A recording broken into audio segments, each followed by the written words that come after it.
ChaCha and I set off early this morning, headed to the train station at Santa Maria Novella to meet our guides for a walkabout tours of Tuscany. This ended up being one of our favorite experiences in Italy. All right, where are we going this morning? Tuscany. And Pisa.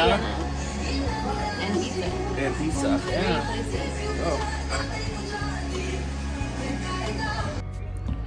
Siena is considered a real medieval gem and one of Tuscany's most famous and beautiful hilltop towns. We enjoyed a private, 1-hour guided walking tour with a local city guide who led us through Siena's most enchanting streets and landmarks.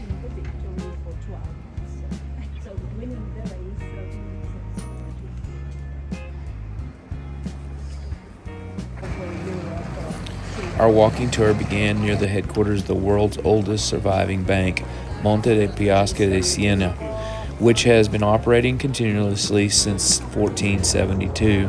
Our guide explained how Siena's wealth came from its position along the Via Francigena, the pilgrimage road connecting Rome with northern Europe. Merchants and pilgrims relied on Siena as a safe spot for leading and exchanging money, allowing the city to prosper as a banking powerhouse, a legacy that still defines Siena today. We then wandered through some of the city's most picturesque back streets, and we learned about one of Siena's most unique traditions, the 17 districts or contrades that make up the historic center. Each contrada has its own symbol and often an animal such as a snail, rhinoceros, or giraffe, and its own fiercely proud identity. These districts function almost like small villages, complete with their own church and public fountain, where newborns are baptized twice. Rivalries between the contradas are intense and come spectacularly to life during the famous Palio di Siena, a horse race held twice a year. The Palio di Siena takes place here in the Piazza del Campo, one of the most beautiful piazzas you'll ever see.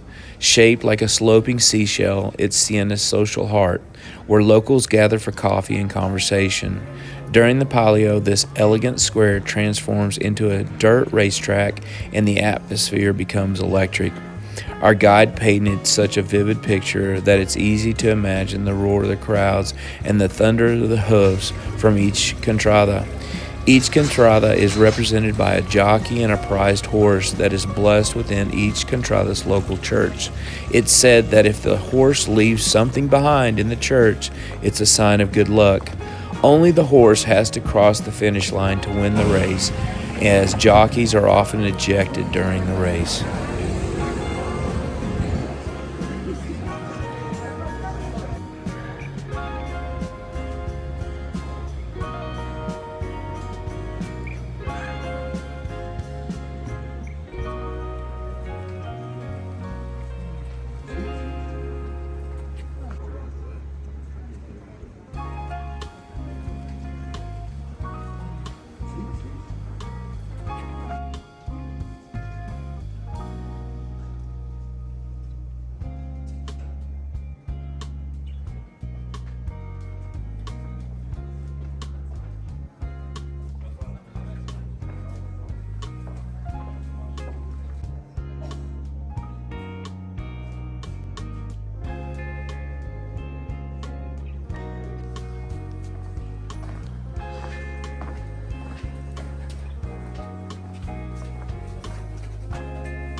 Next, we stepped inside Siena's crown jewel, the Duomo of Siena.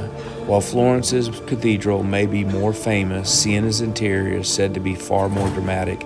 The most extraordinary feature is the marble floor itself, a masterpiece composed of over 50 intricate images created across 2 centuries by some of Italy's greatest artists, also with works from Michelangelo and Donatello.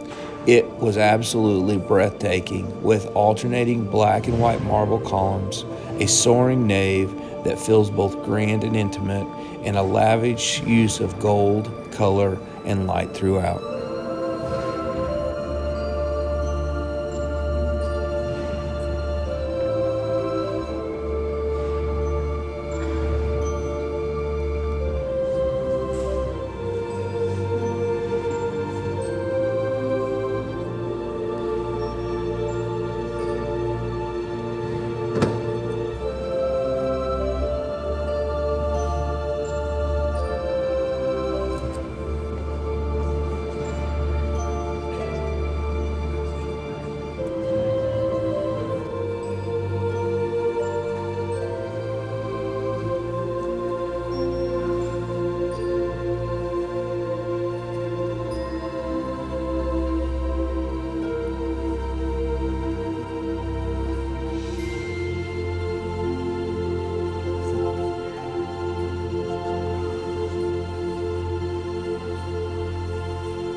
Okay, where are we? Siena, baby. Siena, baby.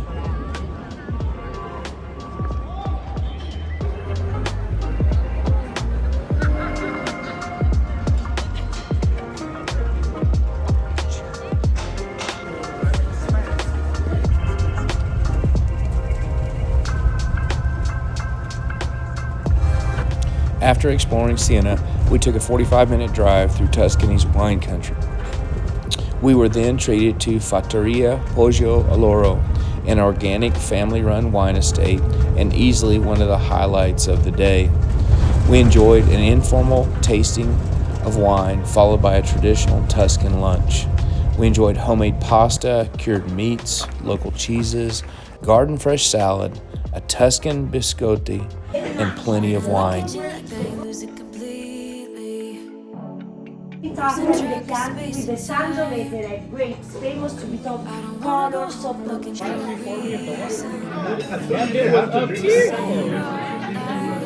I wonder, do you feel it too? Magic between me and you, the way that you make me feel. So there are full bottles of Chianti, and I'm wondering how many I can get in my carry-on. ChaCha and I then enjoyed the rolling countryside views Naturally, we couldn't resist buying a few bottles before leaving and had them shipped to our home. All right, tell me about what you just experienced. Wonderful food, great wine, good company. Overall, a great experience. Yeah, the And we Chianti ordered was... 6 bottles of wine. We ordered 6 bottles of wine and got took like a tourist. Amen, brother. Ciao, Bella. From there, it was a short drive to San Gimignano, a small walled town in Tuscany, and also a UNESCO World Heritage Site. Once home to 72 medieval towers, 14 of which still stand today, it is often called the Manhattan of Tuscany. Given a map from our guide, we explored independently, soaking up the magic of this hilltop town.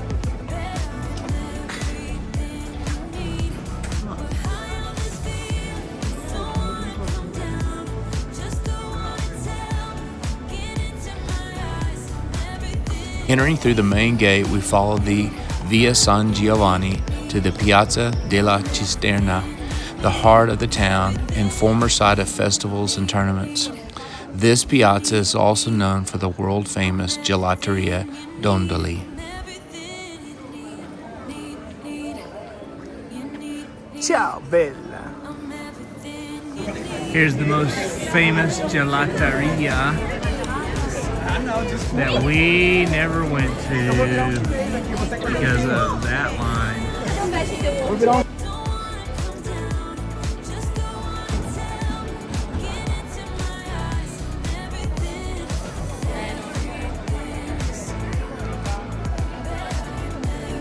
Do what? Timed. To go? Is it time to go? Almost. Alright.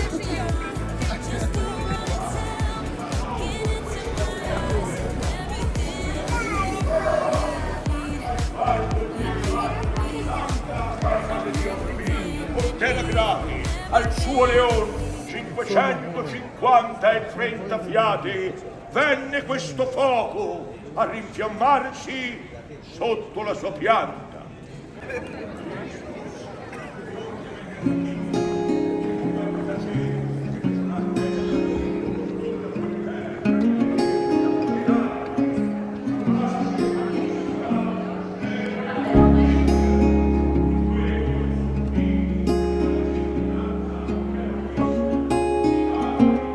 Just beyond the Piazza de Cisterna, we found the Collegiata, a church. Though modest in size, the interior is covered with wall-to-wall with vibrant 14th century frescoes.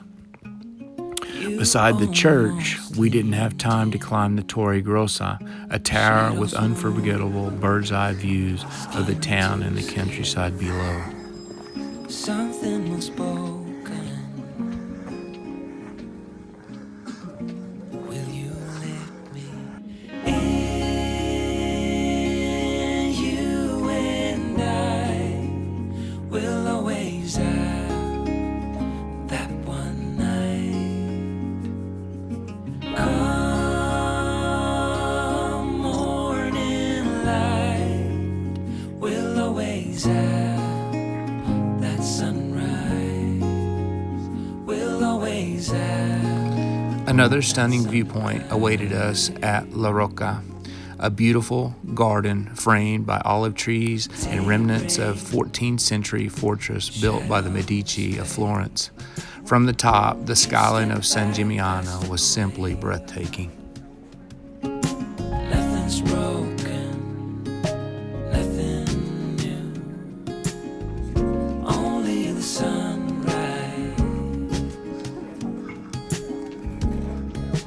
Over you and I will always have that one night. Come morning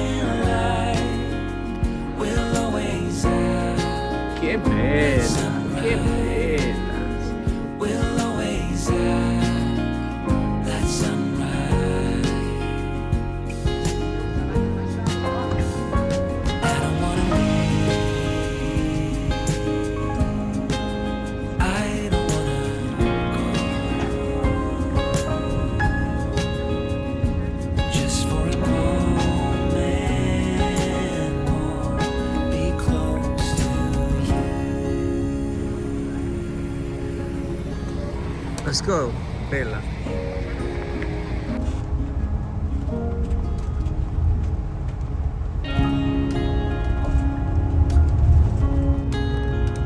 We'll always have that one night.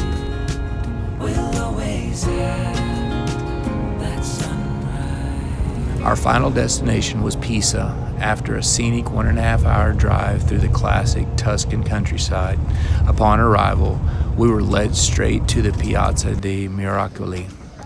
The white marble monuments glowing against the green lawns were truly awe-inspiring.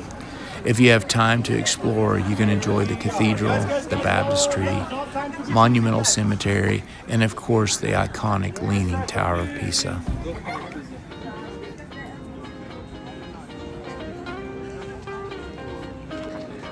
On a race to the bathrooms before we climb the Leaning Tower of Pisa.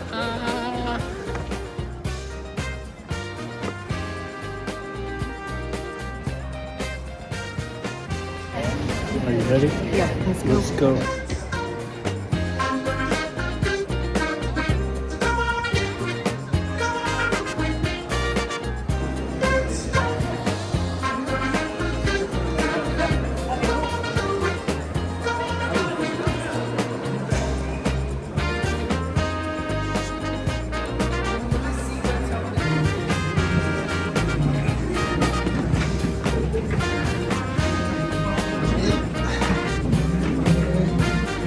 $240 some odd steps.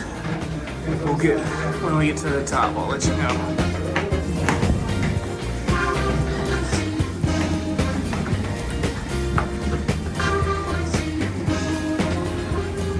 Whose idea was this? Okay.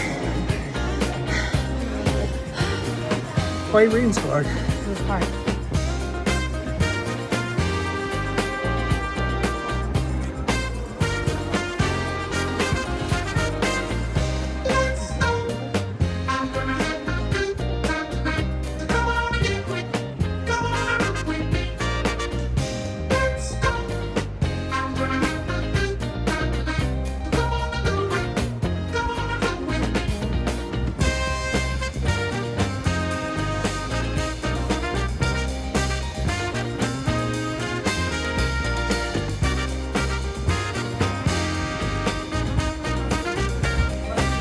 One more floor. You gotta be kidding me.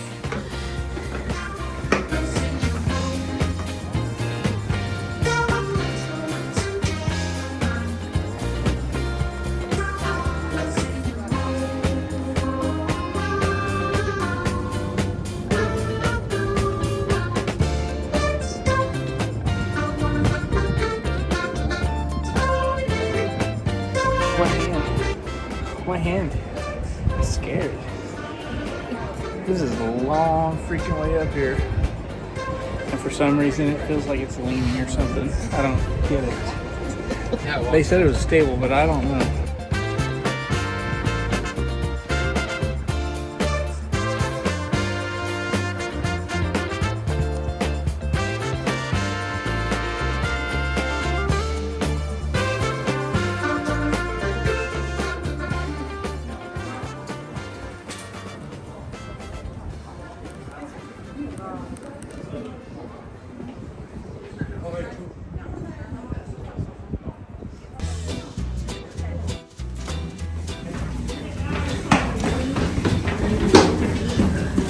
You see that?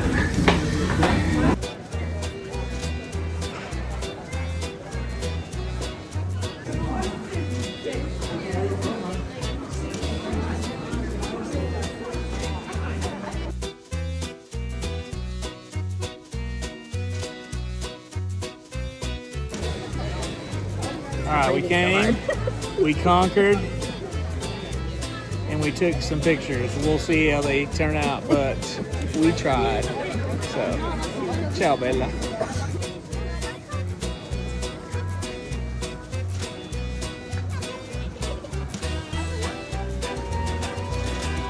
Ciao Pisa. That's So, what was your favorite part of the day? I think the wine. That's what I was going to say, the wine, Yeah. for sure. Pisa was okay. Siena was But really Siena was Yes. really good. What was that other place called? It's something. Yeah, I don't know. We'll tell you in a little bit, okay? Bye. Ciao, Bella. Thinking this place might be a good place to eat. What do you guys think? That's nuts. After Pisa, it was about an hour's drive back to Florence. We were tired but happy. On our way back to our hotel, we spotted an unexpected gem, the San Lorenzo markets. Their markets are actually comprised of two separate markets. One is better known as the Central Market, or Mercato Centrale, which is a two-level indoor food market. The other is an outdoor market full of stalls of selling leather, clothing, and souvenirs. Join us in our next video as ChaCha and I explore this beautiful, unexpected gem. Whatever it was busy down here.